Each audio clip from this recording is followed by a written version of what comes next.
Assalamualaikum, saya Puan Hidayah daripada Sungai Buloh. Hari ni saya nak share sikit pasal minyak lubak asma ni. Mula saya guna minyak lubak asma ni untuk anak saya ada masalah batuk, berkehak. Masa tu anak saya kecil lagi. Jadi macam kita pergi hospital, doktor tak bagi ubat. Doktor just check biasa je lah kan, baby kan. So saya macam kesian, macam dah banyak petua dan banyak juga produk yang saya cuba, tapi still juga sama. Satu hari tu saya terbaca pasal minyak ni dekat Facebook kawan. Lepas tu saya rasa macam tertarik nak cuba kan. Tak salah kalau kita nak cuba kan.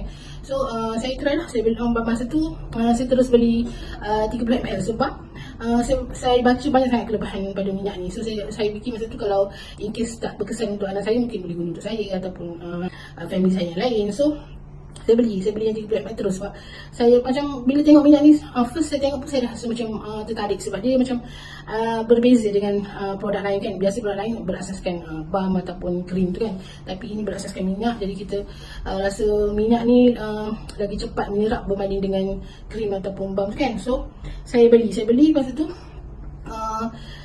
saya sapu seperti mana yang ejen tu ajar. Memang dalam masa 3 hari Alhamdulillah memang sangat kita ada perubahan dia. Kalau macam anak saya yang kecil ni, bila kita sapu tu dia akan muntah tau. Setiap kali kita sapu tu dia akan mengalami batuk yang teruk. Lepas tu dia keluarkan kahak tu.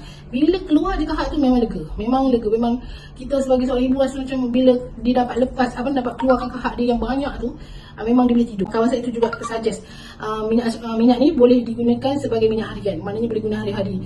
Dia juga cakap macam minyak ni sesuai buat minyak bayi kan. Kita sapu apa semua tu. Dia kata kalau pakai hari-hari, insya-Allah kita boleh cegah daripada batuk semua. Bukan kata tak kena langsung kena, tapi orang kata cepat, pemulihan dia tu cepat kalau kita selalu guna. Dan memang betul saya sampai sekarang anak saya dah 5 tahun, saya still lagi pakaikan minyak ni.